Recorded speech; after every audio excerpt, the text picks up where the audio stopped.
థియేటర్స్లో కాసులు రాలాలంటే సినిమాల్లో బూతులు ఉండాల్సిందేనా? ఆడియన్స్ని అట్రాక్ట్ చేయాలంటే కాంట్రవర్సీ కావాల్సిందేనా? హిట్ కొట్టాలంటే ఖచ్చితంగా అడల్ట్ కంటెంట్ క్రియేట్ చేయాల్సిందేనా? అసలు వీటిపై మేకర్స్ ఏం థింక్ చేస్తున్నారు? Let's watch. గతంలో సినిమాని ఆడియన్స్ దగ్గరకు చేర్చడానికి పోస్టర్, ట్రైలర్ అంటూ తమకి తోచిన పద్ధతిలో ప్రమోషన్స్ చేసేవాళ్లు మేకర్స్. ఇక ఆ తర్వాత కిస్ సీన్లతో జనాలని అట్రాక్ట్ చేశారు. తర్వాత జనం వాటిని పట్టించుకోవడం మానేయడంతో ఇప్పుడు బోల్డ్ పేరుతో విచ్చలవిడిగా బూతు మాటలు వాడేస్తున్నారు. కాలం మారిందా లేక సినిమాలను చూసే ఆడియన్స్ మైండ్ సెట్ మారిందా తెలియదు కానీ ఈ కాలంలో సినిమాలను ప్రమోట్ చేసుకోవడానికి ఇలా కొత్త దారులు వెతుక్కుంటున్నారు. ఈ క్రమంలో వదిలే టీజర్, ట్రైలర్స్లో బూతులు నింపుతూ హద్దులు కూడా దాటేస్తున్నారు. ఇక తాజాగా ఈ ట్రెండ్ కాస్త ఎక్కువైనట్టే కనిపిస్తోంది.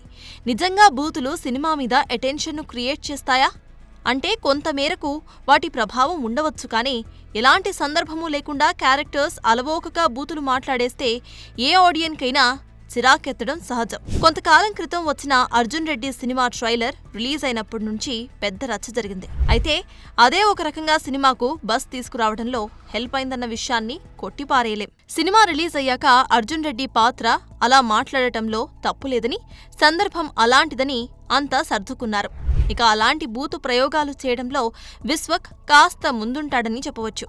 ఫలక్నుమా దాస్, ధమ్కీ, గ్యాంగ్స్ ఆఫ్ గోదావరి, లైలా సినిమాలలో బూతు పురాణం బాగానే ఎత్తుకున్న ఫలక్నుమా దాస్ తప్ప మిగతా సినిమాలు బొక్క బోర్ల పడ్డ పరిస్థితి. దీన్ని బట్టి సినిమాలని బూతులు నిలబెట్టలేవనే సత్యాన్ని మేకర్స్ గ్రహించే ఉండాలి. ఇక తాజాగా రిలీజ్ అయిన జాక్ ట్రైలర్లో కూడా సిద్ధు బూతులను గట్టిగానే వాడేశాడు.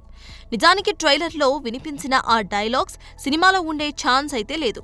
సెన్సార్ సమయంలో ఆ డైలాగ్స్ను మ్యూట్ చేయటం లేదా కట్ చేయటం పక్కాగా జరుగుతుంది. సెన్సార్ అలాంటి డైలాగ్స్పై అభ్యంతరం వ్యక్తం చేస్తుందన్న విషయం చిత్ర యూనిట్స్కి కూడా తెలుసు.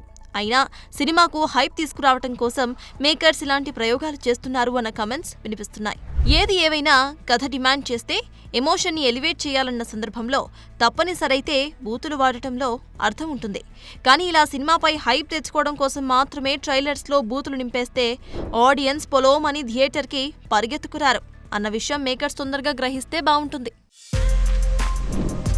For more videos like this, subscribe Big TV channel.